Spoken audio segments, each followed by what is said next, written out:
मुझे राज्यपाल के अभिभाषण पर बोलने का मौका दिया, बहुत बहुत धन्यवाद। वैसे देखा जाए तो इस सरकार ने घोषणाओं के अलावा कोई काम नहीं किया है। कथनी और करनी में कोई अंतर नहीं है और धरातल पर कोई चीज़ नज़र नहीं आ रही है।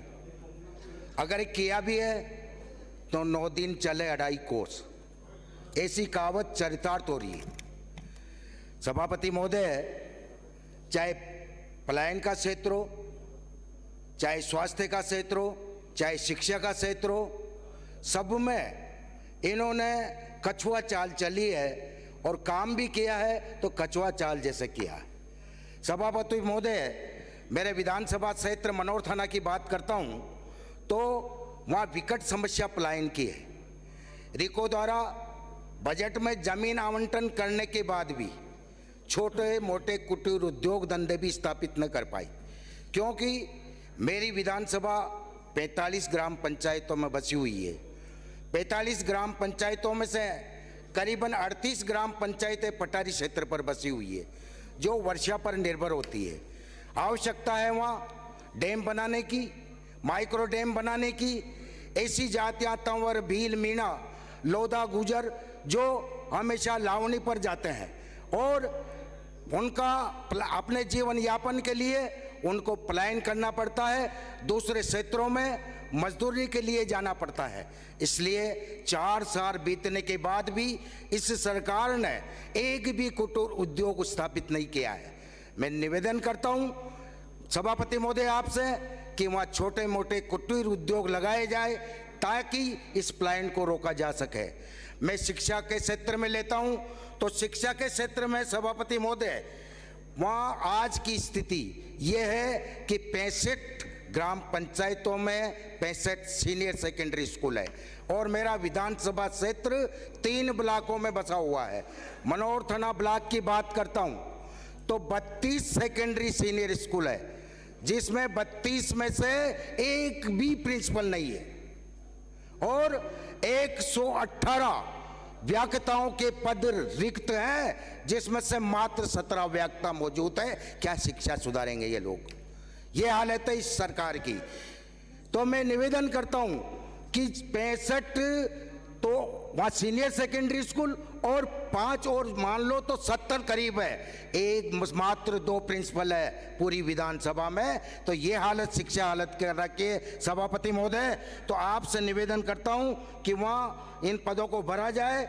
और दूसरी बात करता हूँ मैं कि पीएस, मेरे विधानसभा सत्र में 2 पीएसएस हैं। 4 साल से श्यामपुरा और बिशनखेड़ा, 4 साल से उनकी भवन बिल्कुल जर्जर हो चुकी है और वो आदिवासी क्षेत्र के पीएस है, जो प्राथमिक स्कूल उन आदिवासी बच्चों को छत नहीं मिल रही है पढ़ने के लिए, वो बाहर बैठते हैं। और इस राज्य सरकार से 4 साल से मैं बराबर मांग कर रहा हूं, लेकिन एक भवन तक उनको उपलब्ध नहीं करा सकी। ऐसी इनकी शिक्षा व्यवस्था में सभापति महोदय। तो आपसे निवेदन करता हूं कि ये इस ओर सरकार का ध्यान दिलाया जाए। दूसरी बात, वहां पर महाविद्यालय है, महाविद्यालय दोनों फेज में स्वीकृतता मनोर थाना में, जो दोनों फेज स्वीकृत होने के बावजूद भी एक फेज का बन चुका है और दूसरा फेज जो 60 लाख रुपए स्वीकृत थे वो इस राज्य सरकार ने पैसा वहां से ट्रांसफर कर दिया। पता नहीं वो पैसा कहां भेजा है, लेकिन दूसरा फेज अभी भी अधूरा है और आवश्यकता है वहां कन्या महाविद्यालय की, आवश्यकता है मनोर थाना में नगर पालिका की, आवश्यकता है वहाँ बस स्टैंड की। लेकिन मैं बार बार 4 साल से बार बार मांग करने के बाद भी इस सरकार के कान पर जो नहीं रहेंगे। मैं निवेदन करता हूँ सभापति महोदय आपके माध्यम से कि इन रिक्त पदों को भरा जाए और बस स्टैंड और कन्या महाविद्यालय और नगर पालिका की स्थापना की जाए। दूसरी बात मैं आपसे कहता हूँ, स्वास्थ्य के क्षेत्र में बड़ी बड़ी बातें, बड़ी बड़ी ढोंग आंकते हैं।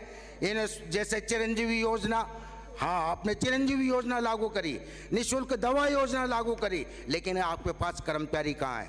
आपके पास काम करने वाले कहाँ हैं? मैं निवेदन करता हूं, मेरे विधानसभा क्षेत्र में 2-3 CHC है, जो 3 CHC, एक मनोर थाना CHC है जो बड़े कस्बे में बसी हुई है, उस पर 30 बेड है मात्र। मैं 50 बेड की मांग कर रहा हूं, लेकिन आज तक भी उस पर 50 बेड की स्वीकृति नहीं दी गई। दूसरी बात, जावर, भालता, गेहूंखेड़ी और चुरेलिया और सरडा, ये PSC है। ये 10-10, 15-15 साल से PSC है, लेकिन आज तक जो सबसे पुरानी जावर है, गेहूंखेड़ी है, PSC, इनको एक भी PSC को CSC में क्रमोन्नत नहीं किया गया। दूसरी बात मैं कहना चाहता हूं कि जो एक दूरस्थ, जो PSC से करीबन 20 किलोमीटर और CSC से करीबन 30 किलोमीटर दूर उप स्वास्थ्य केंद्र है, जो पटारी क्षेत्र में बसा हुआ है। आदिवासी लोग आसपास निवास करते हैं। कोलूखेड़ी कला उप स्वास्थ्य केंद्र को PSC में क्रमोन्नत नहीं किया गया, आज तक भी नहीं किया गया। मैं बराबर इसकी भी मांग उठा रहा हूं। यह है PSC के और स्वास्थ्य के हाल। दूसरी बात, बिजली के क्षेत्र में देखा जाए तो मेरे क्षेत्र में एक भी GSS नहीं खोला गया। दूसरी बात, खाना बनाते समय बिजली जाती है, 8-8 घंटे तक लाइट गायब रहती है। जब फोन करते हैं, ND साहब से बात करते हैं या SC साहब से बात करते हैं, तो वो कहते हैं कि LD मैसेज। अरे भाई, ये LD मैसेज क्या है? बिल्कुल ही बंद हो जाती है। और आप बराबर बिल लेते हो, बिजली नहीं देते हो, बिल उतना ही आता है जितना आ रहा है, और बिजली का पता नहीं। जब आप दिन में किसानों को बिजली देने का वादा करते हो, किसानों को बिजली दिन में क्यों नहीं देते हो? जब आपकी ट्रिपिंग 2 घंटा या 3 घंटा चली जाती है, तो उसके बदले किसानों को बिजली भी नहीं दी जाती है। ये हाल आपके बिजली का है। दूसरी बात मैं कहता हूँ, सिंचाई के क्षेत्र में मेरा विधानसभा क्षेत्र पिछड़ा हुआ क्षेत्र है, और इसी कारण वहाँ के लोग पलायन करते हैं, और पेयजल की समस्या इसी कारण है। तो सिंचाई के क्षेत्र में न तो आज तक इस सरकार ने कोई डैम बनाया, न माइक्रो डैम बनाया, न नदियों पर एनीकट बनाए। पिछली वसुंधरा जी सरकार के समय एक कालीखाट डैम बना, एक गुलेंडी डैम बना। गुलेंडी डैम से 77 गाँव जुड़े और कालीखाड़ी डैम से 72 गाँव जुड़े। जब ये छापी डैम बना, छापी डैम से अस्नावर क्षेत्र का करीबन 38 गांव जोड़े। उसके बाद आज जल जीवन मिशन जो चल रही है आपकी, इस जल जीवन मिशन ने सत्यानाश करके रख दिया। चाहे वो हमारा गौरवपत हो, चाहे वो खरंज ग्राम पंचायत का खरंजा हो, वो खरंजे भी सही तरीके से इनको मेंटेनेंस नहीं हो पा रहे हैं। और जब केंद्र सरकार ने जल जीवन मिशन का टोटल पैसा दे दिया, उसका बाद भी मेरे झालावाड़ जिले में मात्र 15% पैसा कर पाई है ये सरकार। और दूसरा चरण लागू कर दिया।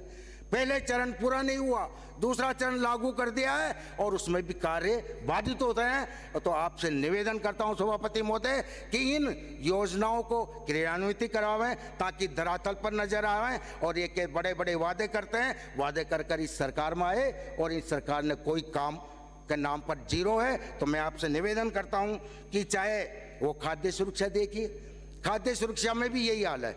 मेरे झालावाड़ के राजपुरा गांव में 8 साल से मरे हुए के गेहूं उठा रहे हैं लोग। ये हाल है इस सरकार के, कोई सुनने वाला नहीं है। मात्र 4 साल बाद, इस 5वें साल में अब आपने पोर्टल चालू किया है, नाम मात्र के नाम जोड़े, और फायदा वही उठा रहे हैं। गरीब लोगों को तक तो ये योजना नहीं पहुंच पा रही है आपकी।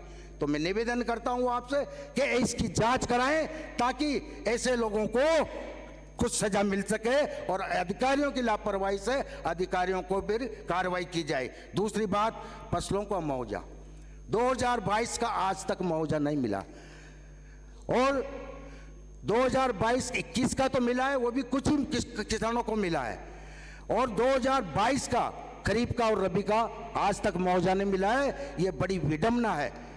और केंद्र सरकार की योजनाएं ये भी सही क्रियान्वित नहीं कर पा रही है सरकार, चाहे किसान सम्मान निधि हो, चाहे फसल बीमा हो, कुछ भी योजनाएं ये अपने क्षेत्र में लागू नहीं कर पा रही है। तो मैं निवेदन करता हूं सभापति महोदय कि राज्य सरकार द्वारा जो भी योजनाएं चलाई जा रही है उनकी क्रियान्विति सही तरीके से नहीं हो पा रही है। और जो पिछली गत सरकार वसुंधरा जी की सरकार के समय जो योजनाएं चलाई गई थी उनको बंद कर दिया गया है और या तो उनका नाम बदल दिया गया है, लेकिन फिर भी धरातल पर वो सही तरीके से क्रियान्वित नहीं हो रही है। तो मैं निवेदन करता हूं कि आप मेरे क्षेत्र की जो भी मैंने समस्याएं बताई उन पर ध्यान देने की कृपा करेंगे और इन समस्याओं का निराकरण करेंगे। जय हिंद, जय भारत, धन्यवाद साहब।